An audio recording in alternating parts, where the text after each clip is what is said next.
All right, good stuff. So Eisenhower says it's the art of getting someone else to do something that I want done because they want to do it. Now, if you're a parent on here, you know it don't always go like that.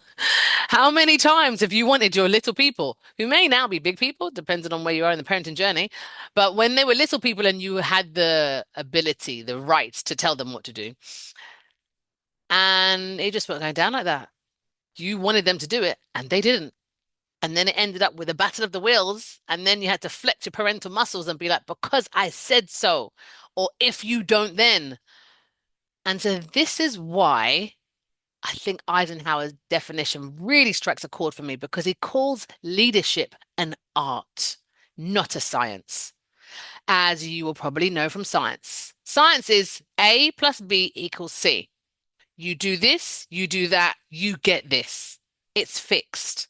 Change some parts of the process and maybe the outcome will change. But as long as the process remains the same, you will always get the same outcome. Whereas with art, everything is subjective. What works for one person may not work for another.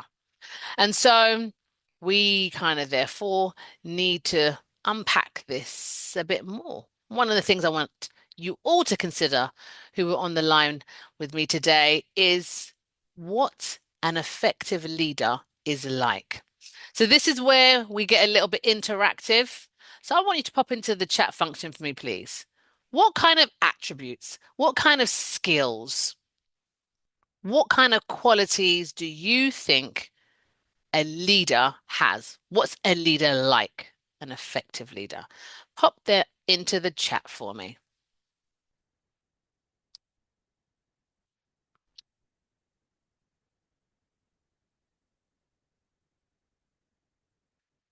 Oh, coming through.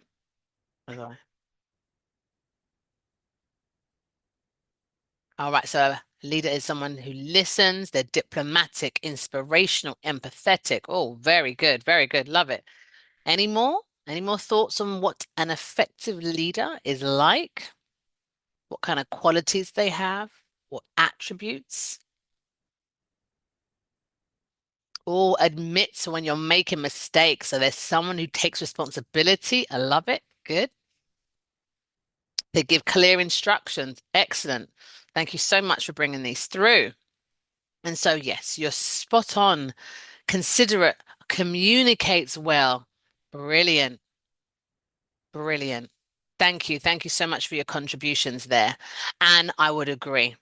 You've mentioned some of the key elements that an effective leader, key attributes, key qualities an effective leader will have, some skills. And so I'm going to describe what I would consider the skeletal of an effective leader. In other words, they're unlikely to be an effective leader unless they have these attributes. But this is not an extensive list of the attributes and qualities of an effective leader. This is just the bare minimum. And I would say that an effective leader is someone who has a vision and communicates it effectively. You said there communicates well. And because they have that vision, what you guys have mentioned in the chat, they're able to inspire. They trust and they empower their team. And that's why at the Like Me CIC, we talk about not just effective leaders, but empowered leaders. And we believe leadership should be effective and empowered individuals. That's what it should consist of. Because when you're empowered, you empowered others. When you're effective, you ensure that others are effective too. So they trust and they empower their team. They show respect for others as well as themselves. It's reciprocal. They coach and they develop their team members. They are humble, they're confident, they're authentic. And we can add those other things you've mentioned, like they're empathetic, that they take responsibility, they admit when they make mistakes. They're diplomatic, they know how to say things in such a way that they're not constantly offending others. So they're able to listen. Listening is a wonderful attribute that any person can have. As I like to share when I'm delivering my sessions, I do communicate to people that listening is the number one way to make individuals feel valued. And so if you think about it, if you have someone who's pouring into you, who trust you, they empower you. So they help you feel that you can, they help you see what you can do, and they let you do what you can do, and they coach and develop you to bring out the skills that you didn't even know that you had. And they see the gifts, abilities, talents, and skills that you have, and they develop them. They create an environment in which you can become the best you can be. Is it any wonder, to go back to Eisenhower's definition then, that this individual is going to do what you want done, that I want done, and it's because they want to.